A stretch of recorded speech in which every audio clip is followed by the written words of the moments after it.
Salam alaikum, bonjour les amis, dans un nouveau chapitre, et c'est le chapitre numéro 6 dédié au module Matplotlib. Matplotlib, c'est une bibliothèque de Python destinée à tracer et visualiser n'importe quel graphique. Donc vers la fin de ce chapitre, vous serez capable de tracer n'importe quel type de graphique. Cette bibliothèque il peut être donc combinée avec d'autres bibliothèques de Python, à savoir la bibliothèque NumPy et la bibliothèque SciPy. Donc, comme je vous montre ici, donc on peut tracer donc n'importe quel type de graphique qu'on veut. Mais commençons par poser la question suivante. À quoi sert un graphique? Donc, généralement, on utilise le graphique donc pour visualiser les données sur lesquelles on travaille ou bien visualiser le modèle plutôt que les imaginer pour mieux comprendre le problème sur lequel on développe notre algorithme et pour mieux donc expliquer donc un phénomène. En conclusion, les graphiques nous servent beaucoup, nous aident beaucoup à prendre des décisions. Allez, on commence donc avec Matplotlib.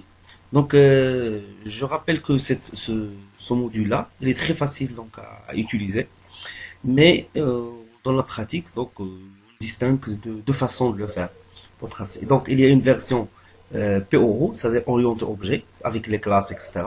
Il y a une version très simple, on l'utilise souvent sur le syntaxe PLT.plot, mais il faut retenir bien qu'il ne faut pas mélanger entre ces deux versions. Mais il faut pas donc mélanger entre ces deux versions. Donc, dans ce chapitre, je vais donc me consacrer à la version très simple, puisqu'elle me permet de tracer presque 99,79% de graphiques. Ça va? Donc, il y a donc c'est presque tout ce qu'on veut, on peut tracer donc avec cette version simple.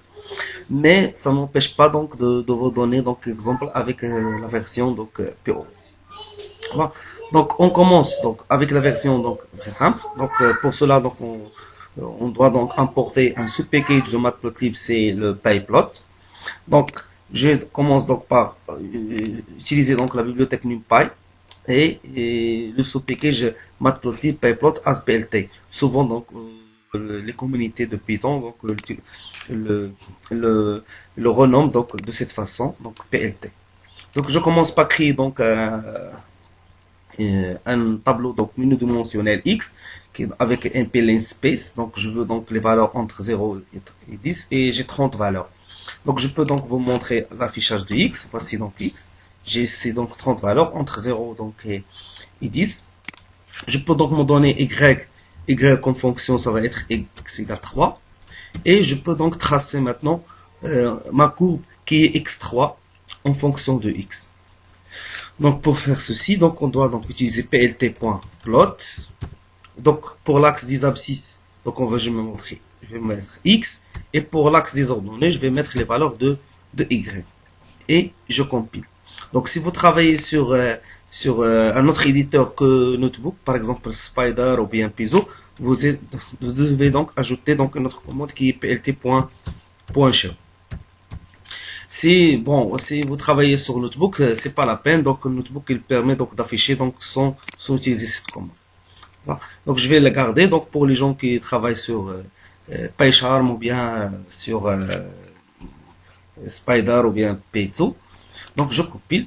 Et voici donc ma graphique, donc, qui est donc la fonction x3 en fonction de x pour des valeurs entre 0 et 10. Je peux même si donc je peux changer par exemple x pour mettre ici par exemple, moins 10.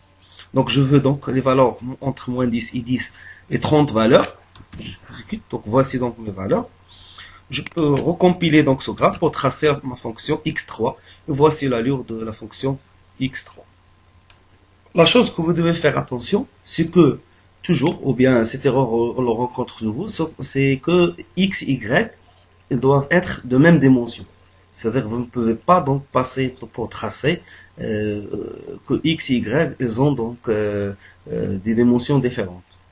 Par exemple, c'est le cas, donc je peux par exemple ici mettre un autre z, z égale mp pour len space, par exemple entre 6,9 et 20 points. Ça va? Donc, j'ai ici, pour mon Z, j'ai 20 points et pour mon X, j'ai 30 points.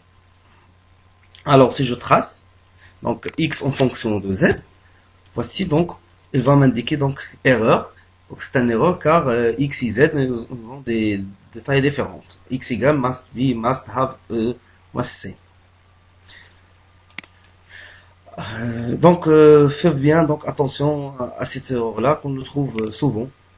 Donc, vous devez donc toujours vérifier que votre X et que votre deux listes de valeurs ou bien deux tableaux de valeurs ont les mêmes dimensions.